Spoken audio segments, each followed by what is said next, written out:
Hello বন্ধুরা, আমি সায়ন্তিকা আর review আমার আরেকটা মিনি ব্লগে তোমাদের সবাইকে স্বাগত।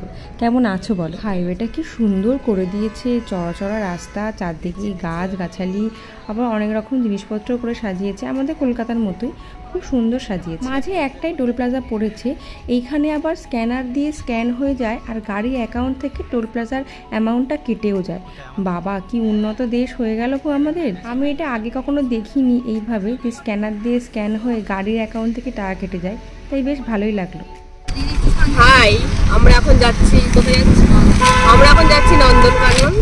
এখানে সবাই আছে, একজন এখানে হাই বলো, হাই বলে দাও একটু সবাই। হাই, সামনে আছে দুজন, হাই করে দাও। আমরা যাচ্ছি সুদীপের মেয়ে দেখতে। ও আচ্ছা, সরি, আমরা যাচ্ছি সুদীপের মেয়ে দেখতে। হ্যাঁ, আমরা মেয়ে যাচ্ছি, পছন্দ হবে তাকে শুনে দেবো। অনেকদিন বিটা করতে ছেলে পেলে, একটু নিমন্ত্রণ পাবো, ভালো ভালো খেতে পাবো। মিঠি মিঠি মিঠি, মিঠি খুব ঘুম পেয়েছে, মিঠি খুব ঘুম পেয়েছে। মিঠি ক্রোকোডাইল দেখবে, মিঠি ক্রোকোডাইল। হ্যাঁ, মিঠি ক্রোকোডাইল ফেভারিট, জানো তো, খুব ভালো একটা নিয়ে আসবো, রোস্ট করে রোস্ট করে খেয়ে নেবো। সবাই আমরা কম বেশি ক্লান্ত, কিন্তু তাও ঘুরতে যাওয়ার একটা মজা আছে। তো আমাদের যে গাড়ির দাদা ছিল তাকে আমরা বলেছিলাম যে একটা ভালো কোনো রেস্টুরেন্টে দাঁড় করিয়ে দেবেন, আমরা খাবারটা অর্ডার দিয়ে যাব, এসে নন্দনকানন থেকে ঘুরে খেয়ে দিয়ে তারপরে ব্যাক টু হোটেল। তো কথা মতোই ভদ্রলোক আমাদের একটা রেস্টুরেন্টে দাঁড় করলেন, যার নাম টিস্যু রেস্টুরেন্ট। ওপরে দেখলেন নন্দনকানন রিসর্ট, এটা রিসর্ট কাম রেস্টুরেন্ট। তো রেস্টুরেন্টটা ভেতর থেকে বেশ সুন্দর করে সাজানো, এসি ফেসি সবই আছে, খুব সুন্দর। আর সবচেয়ে বড় কথা কী বলো তো, গরম থেকে এসে না এই ঠান্ডা ঠান্ডা ব্যাপারটা বেশ ভাল লাগছিল, মনে হচ্ছে একটু বসে থাকি। তো বসে থেকে তো লাভ নেই, তো আমরা এখানে বসে বসেই অর্ডার দিয়ে দিলাম। যেমন সবাই মিলে একটু এলাম, একটু কোল্ড ড্রিঙ্কস খেলাম।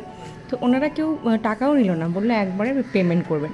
তো আমরা এখানে যথারীতি থালি অর্ডার করব, কারণ ইন্ডিভিজুয়াল এইভাবে অর্ডার করতে আমাদের ভালো লাগে না। তো আমরা বেশিরভাগটাই থালি অর্ডার করেছিলাম, আর কিছু কিছু জন মানে একটা করে জিনিস অর্ডার করেছিল, যেমন কেউ রুটি নিল, কেউ চিকেন নিয়ে নিল, চিকেন কড়াই নিয়ে নিল, এরকম করে করে নিল। তো আমরা এই স্পেশাল বেঙ্গলি থালি, যেটা 150 টাকা দাম, এটাই অর্ডার করেছিলাম। তবে খাওয়া দাওয়া কীরকম সেটা পরেই বলবো তোমাদের। আমি আর নিকিতা গাড়িতেই বসেছিলাম জানো তো, কিন্তু হঠাৎ দেখি 2-3টে বাঁদর কোত্থেকে চলে এসেছে। ভয়ের চোটে আমরা গাড়ি থেকে নেমে আর হোটেলে ঢুকে গেছি। তারপরে আস্তে আস্তে এখন বের হচ্ছে যে বাঁদরগুলো নেই তো কোথাও, না হলে বাবা আমি যাবো না। এইবার যাবো নন্দনকানন। আর এত গরম না, গাড়িটা রোদে দাঁড়ালেই পুরো তেতে আছে, প্রচণ্ড গরম। হাই বলে দাও একটু। আমরা গরমে পুরো হাফ সেদ্ধ হয়ে গেছি, নন্দনকাননে গিয়ে। নন্দনকাননে ঢোকার আগেই দেখলাম একটা ফলওয়ালা বেশ অনেকগুলো তরমুজ বিক্রি করছে, আর গরমে তরমুজটা দেখে না মনে হচ্ছে বাবা প্রাণটা ফিরে পেলাম। তাই সবাই মিলে দাঁড়িয়ে এখানে তরমুজ খেলাম। এই ট্রিটটা সৌরভের তরফ থেকে, তাই থ্যাংক ইউ সৌরভ তোমাকে এই ট্রিটটা আমাদের দেওয়ার জন্য। সত্যি বলছি, তরমুজটা খেয়ে যেন প্রাণটা জুড়িয়ে গেল। জলগুলো খেয়েও এত আমাদের প্রাণ জোড়াচ্ছিল না যতটা তরমুজটা খেয়ে জোড়ালো। এইদিকে শ্রেয়া গেছে টুপি কিনতে, কারণ বেচারা প্রচণ্ড গরম পড়ছে, প্রচণ্ড মানে প্রচণ্ড, সত্যি মারাত্মক গরম পড়েছে, আর ছাতা দিয়েও না হচ্ছে না, তাই জন্য ও বেচারা গেল টুপি কিনতে। তবে টুপিটা খুব সুন্দর কিনেছিল, আমার ওটা কিনলে ভালো হতো, কিন্তু আমি ওই তরমুজ খাওয়াতে বেশি ইন্টারেস্টেড ছিলাম, তো ওই জন্য টুপির দিকে যাই। টুপি কেনা হয়ে গেছে, এইবার হাঁটতে লেগেছি। আর আমাদের সামনে যাচ্ছে রূপসা, মাওবাদী হিসাবে পুরো মুখ ঢেকে নিয়েছে, ওর কিচ্ছু দেখা যাচ্ছে না। এমনিও সারা রাস্তা ঘুমাতে ঘুমাতে এসছে, যেই ভিডিও তোমরা দেখেছো। বেচারা হয়তো এই ব্লগটা দেখলে আমাকে তাড়া করবে। এইখানে এসেছি, এসেই আমি এই জায়গাগুলো আমার জানা চেনা, মানে সেমই আছে, কোনো চেঞ্জ হয়নি। তবে আমরা একজনকে ধরেছিলাম, একটা ট্যুরিস্ট মতো এক ভদ্রলোককে, তাকে ধরেছিলাম সাফারি করব বলে। আমার অনেক দিনের ইচ্ছা সাফারি করব, তো এই আমাদের সেই ভদ্রলোক দাদা, যিনি আমাদের সাফারিটা করে দেবেন। এবার রেটটা আমি তোমাদের এখন বলছি না, কারণ রেট ওরা সিজন ওয়াইজ চেঞ্জ করে, তো ওই রেটটা জেনে আর সত্যি লাভ নেই। তবে নন্দনকাননে অনেক ফ্যাকড়া করেছে, শোনো। যার কাছে বোতল, পলিথিন, লেস, বিস্কুট, কুরকুরে এগুলো সেগুলো যেতে পারুন। এগুলো যদি নিয়ে যাবে কাগজ টাকার প্যাক করে নিতে হবে। জল খাবো না আমরা। জলের বোতল নিয়ে গেলে ঢোকার জন্য 50 টাকা টোকন লাগাতে হবে। আসার পরে সেই টোকনটা দেখালে টাকা রিফান্ড হয়ে যাচ্ছে, টাকা কেউ নেবে না, ব্যাগটা সব এখানে দিয়ে দিতে হয়েছে। বাচ্চাদের যে বিস্কিটগুলো এনেছিলাম কেকগুলো খাওয়ানোর জন্য সব ওরা প্লাস্টিক থেকে খুলে ওদের ওই ব্রাউন পেপারে র্যাপ করে দিচ্ছিল, কিন্তু এত বাজেভাবে র্যাপ করে দিচ্ছিল যে এখান থেকে বেরোতে বেরোতে উপর নেতিয়ে যাচ্ছে। মানে আমরা হোটেলে গিয়ে সব যদি একসাথে খেতে না পারি তাহলে সব ফেলে দিতে হবে, এরকম অবস্থা। কিন্তু আমাদের কাছে অপশান নেই, প্লাস্টিক নিয়ে নাকি ঢুকতে দেবে না, কি জ্বালাতো। আমরা যখন আগের বার এসেছিলাম তখন এই সমস্ত ছিল না। ব্যাগে বিস্কিট কেক আমাদের অলওয়েজ থাকে নিজেদের খাওয়ার জন্য, এখন তো মিঠি হয়েছে মিঠির খাওয়ার জন্য, কিন্তু এই সমস্ত নিয়ম করেনি।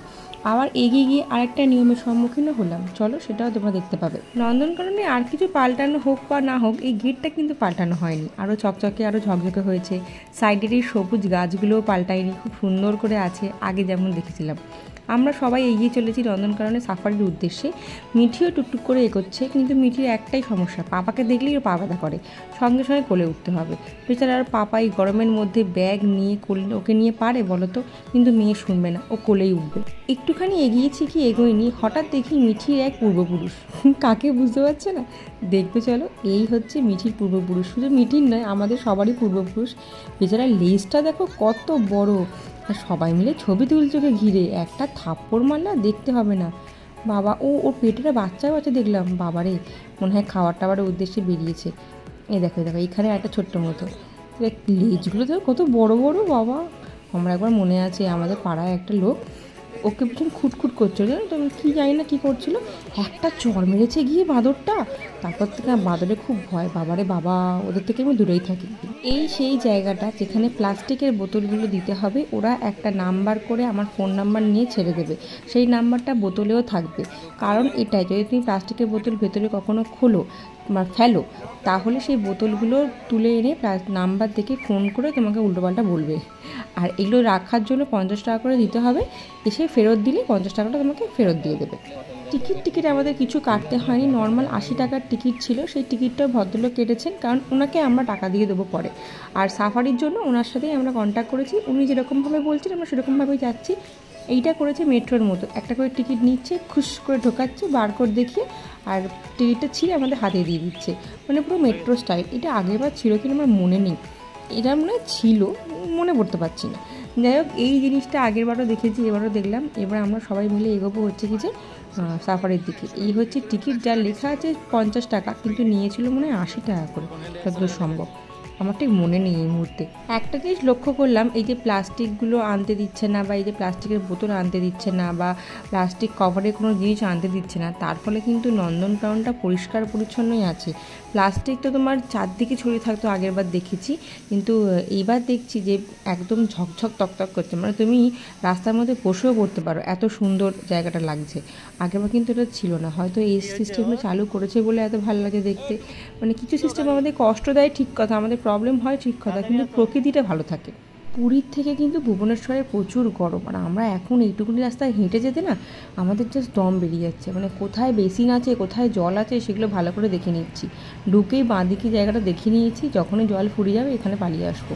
নন্দনকাননের জায়গাটা কিন্তু অনেকটা বড়, শীতকাল বা গরমকালে হেঁটে পুরোটা কভার করা যায় না। শীতকালে কষ্ট হয় না ঠিক কথা, কিন্তু গরমকালে প্রচণ্ড কষ্ট হয়। তাই জন্য ওই যে দূরে যে গাড়িগুলো আছে, আমরা এই গাড়ি করেই এগোবো। এই গাড়ি করে কিছুটা দেখতে দেখতে যাবো, তারপরে সাফারি জায়গাটা, মানে যেখানে আর কি সাফারিটা মেনলি হবে, সেখানে আমাদের বাসের সিস্টেম করা আছে। তো আমরা এসি বাস, এসি বাসে করেই যাবো, যেহেতু গরমকাল এসি বাসটা আমাদের সুবিধাই হবে। নন্দনকানন ব্লগটা কিন্তু অনেক বড়, তাই জন্য পরের পার্ট দেখতে ভুলো না। আজকের মতো এই ব্লগটা আমি এখানেই শেষ করলাম, দেখা হচ্ছে খুব শীঘ্রই নেক্সট একটা ব্লগে। সবাই ভালো থেকো, সুস্থ থেকো, বেশি করে জল খাও, কারণ চারদিকে প্রচণ্ড গরম। ভিডিওটা ভালো লাগলে কিন্তু লাইক আর শেয়ার করে দিও, আর এরকম ভিডিও রোজ পেতে গেলে আমার চ্যানেলকে সাবস্ক্রাইব করে রাখো। দেখা হবে খুব শীঘ্রই। আজকের মতো টাটা।